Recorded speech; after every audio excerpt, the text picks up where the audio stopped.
ನನ್ನ ಹೆಸರು Shaktivel, ward number 23ನ councillor. ಈಗ ನಿನ್ನೆ ಒಂದು ಪತ್ರಿಕೆಯಲ್ಲಿ ನಾನು ನೋಡಿದೆ.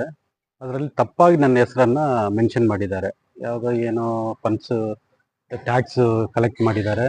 ಅದನ್ನು ಬಂದು MLA ಮತ್ತು ಕಮಿಷನರು ಏನೋ ಕಮಿಷನ್ಗೆ ಇದು ಮಾಡಿದ್ದಾರೆ ಅಂತ ಅದು ಇದು ಮಾಡಿ ಮೆಸೇಜ್ ಹಾಕಿ ಅದ್ರ ಕೆಳಗಡೆ ಸದಸ್ಯರು ಶಕ್ತಿವೇಲ್ ಆರೋಪಿಸಿದ್ದಾರೆ ಅಂತ ಅದರಲ್ಲಿ ಬರೆದಿದ್ದಾರೆ. ಅದಕ್ಕೂ ನನಗೂ ಏನು ಸಂಬಂಧ ಇಲ್ಲ. ನಾನು ಯಾವುದೇ ಒಂದು ಇದನ್ನು ನಾನು ತಪ್ಪನ್ಸಿದ್ರೆ ಡೈರೆಕ್ಟ್ ಆಗಿ ಹೋಗಿ ಕೇಳ್ತೀನಿ. ಅದು ನನಗೆ ತುಂಬ ಆಗೋಯ್ತು. ಈ ಥರ ವಿಷಯಗಳು ನನಗೆ ತಿಳಿದಂಗೆ ನನ್ನ ಹೆಸರನ್ನು ಯೂಸ್ ಮಾಡೋದು ತುಂಬ ತಪ್ಪು. ಅದು ಯಾರೇ ಇರಲಿ, ನೆಕ್ಸ್ಟ್ ಈ ಥರ ಏನಾದರೂ ನನ್ನ ಹೆಸರನ್ನು ಮೆನ್ಷನ್ ಮಾಡಿದ್ರೆ ಖಂಡಿತವಾಗಿ ನಾನು ಕಾನೂನು ಕ್ರಮ ಕೈಗೊಳ್ಳಬೇಕಾಗುತ್ತೆ. ಮತ್ತು ನನಗೆ ಏನು ಕೆಲಸ ಬೇಕಾದರೂ ಮಾಡಿಕೊಡೋಕ್ಕೆ ಕಮಿಷನರ್ ಸಿದ್ಧವಾಗಿದ್ದಾರೆ. ಅದರಿಂದ ಅವ್ರ ಮೇಲೆ ಏನು ತಪ್ಪಿಲ್ಲ.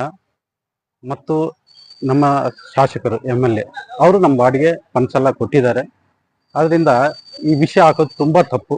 ನನ್ನ ಮಟ್ಟಿಗೆ ದೊಡ್ಡ ತಪ್ಪು ಮಾಡಿದ್ದಾರೆ ಅವರು. ಈಗ ಪತ್ರಿಕೆ ಕಟ್ಟಡ ಮೇಲೆ ನನಗೆ ತುಂಬ ಗೌರವ ಇದೆ.